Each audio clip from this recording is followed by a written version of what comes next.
Hello friends, welcome to my YouTube channel.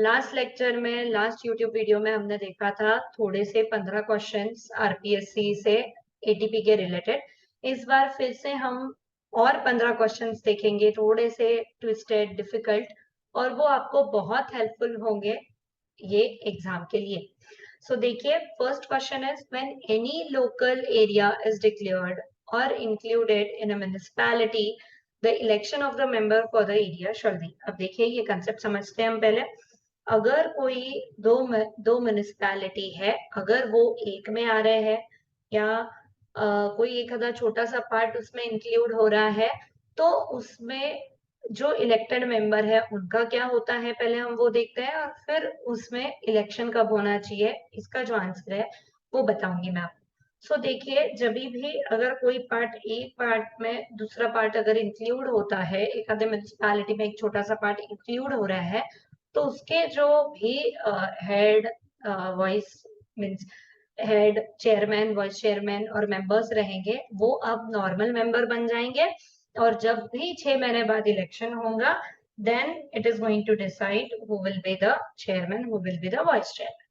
So the answer is 6 months. Next, where was the first municipal corporation of India establish. देखिए, इसका बहुत से लोगों को confusion रहता है, उन्हें आंसर मुंबई लगता है, but in Mumbai and Calcutta, म्हणजे इन बॉम्बे एंड कैलकाटा 1726 में हुई थी, वेराज इन मद्रास, जो भी चेन्नई है, इन 1688 में हुई। सो the answer is Madras. Defining of urban area, देखिए, there are the 3 criteria. First one is it should have a minimum population of 5,000. 75% of a male work population should be working in a non-agriculture area, और minimum density 400 square kilometre की होनी चाहिए। So all of these are correct, so the answer is D. बहुत easy question है। अब देखिए, planning commission which formulated India's 5-year plan was dissolved in 2014. So how many 5-year plans they have prepared? अब हम थोड़ा सा basic जान लेते हैं कि ये 5-year प्लान क्या होते हैं, 5-year प्लान को हम क्या कहते हैं, और दूसरे दूसरे जो भी हमारे रीजनल प्लान है, डेवलपमेंट प्लान है, हम इन्हें क्या कहते हैं। तो देखिए, 5-year प्लान्स जो पहले नीति आयोग, प्लानिंग कमीशन बनाते थे 2014 तक, वो एक फिजिकल या फाइनेंशियल प्लान होता था जिसके अंदर सिर्फ एक पॉलिसी या डायरेक्शन ऑफ द डेवलपमेंट होता था कंट्री लेवल पे। ठीक है, हर 5 साल में ये प्लान बनता था, और ऐसा 12 प्लान्स बने हैं।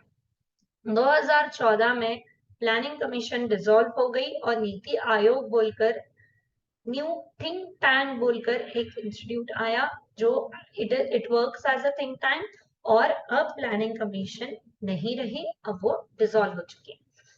नेक्स्ट, आपको इस तरह का भी क्वेश्चन पूछ सकते हैं कि which of the following is the physical plan. So regional plan, development plan, town plan, land pooling schemes, और 5-year plan. So 5-year plan is a physical plan. So ये आपको याद रखना है कि what is the physical plan और what is the physical plan. Physical plan मतलब जो भी अपन पेपर पे ऑन ग्राउंड जाता है, that is the regional plan, sub regional plan, master plan, town planning scheme, annual plan. So ये सब हो चुके हैं physical plan. But whereas the state planning commission जो स्टेट प्लान्स बनाती है या 5-year प्लान्स थे, वो फिजिकल प्लान है। The answer is 12. The purpose of enacting LARR to replace LA act. देखिए, पहले जो भी एक्ट था उसमें क्लियर ट्रांसपेरेंसी नहीं थी कंपेंसेशन को लेकर। So compensation identifies suitable land for expansion of the growing city. So this should be the proper answer कि fair or transparency process should be there for the compensation. So the answer is C. Which of the following is the most preferred approach for the slum improvement? देखिए, slum improvement के लिए there are the 3 methods, but most probably used are the 2, in situ या फिर relocation. देखिए, अगर एक जगह पे स्लम बनी हुई है, अगर आप उसको रिलोकेट कर रहे हो, तो मोस्ट प्रोबेबली वहां का लोग दूसरी जगह पर जाकर एडजस्ट नहीं होते हैं, इसलिए मोस्ट प्रिफर मेथड है इन सितु अपग्रेडेशन। मतलब जिधर है उधर ही उसका अपग्रेडेशन होना चाहिए। As per the URDPFI 2015, which among the example of land assembly technique? देखिए, land reservation, land assembly technique का मतलब क्या होता है कि जिससे हमें लैंड अवेलेबल हो सकती है for the development. So land acquisition, जैसे हमने अभी देखा लारा 2013 के तहत अपन लैंड एक्विजिशन कर सकते हैं. So that is one of the methods to for the infrastructure development.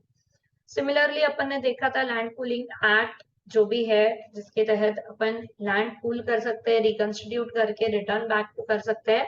सो वो भी एक लैंड असेंबली टेक्निक है. लैंड रिजर्वेशन, अकोमोडेशन रिजर्वेशन, ये भी एक टेक्निक है, टीडीआर टेक्निक है. But land cover is not at all a land assembly technique. So answer is D. Which of the following is not comes under the residential, group housing and other scheme in the private sectors? देखिए, जो भी अगर आप आपका act पढ़ोगे तो आपको पता चलेगा कि अप टू 10 हेक्टर्स तक residential, commercial, group housing, farm housing, industrial unit ले सकते हैं. But agriculture scheme is not allowed. So the answer is B.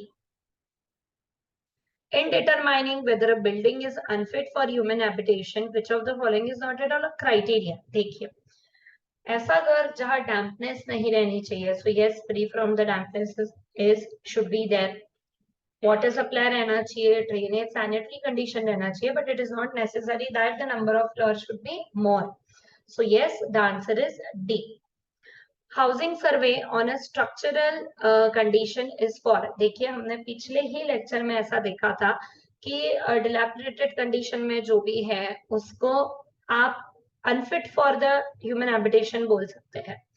तो वो ऐसे हाउसिंग टोटल स्टॉक में से निकल जाते हैं. So now if we want to find out the stock analysis, we have to take care of the structural condition of the houses. So yes, the answer is housing stock analysis. TDR is a tool for, देखिए, it is a tool for infrastructure development. अगर ये आपकी एक आधी जगह है और यहाँ रोड डेवलपमेंट के लिए ये जगह चली गई है, सो जो इतनी सी जगह है इसका लारा के थ्रू कंपेंसेशन देने के बदले में अगर मॉनिटरी टर्म के जगह अगर आप टीडीआर दे रहे हो, यानी एक्स्ट्रा बिल्टअप दे रहे हो either in that area, or he can transfer that development right to someone else within that area.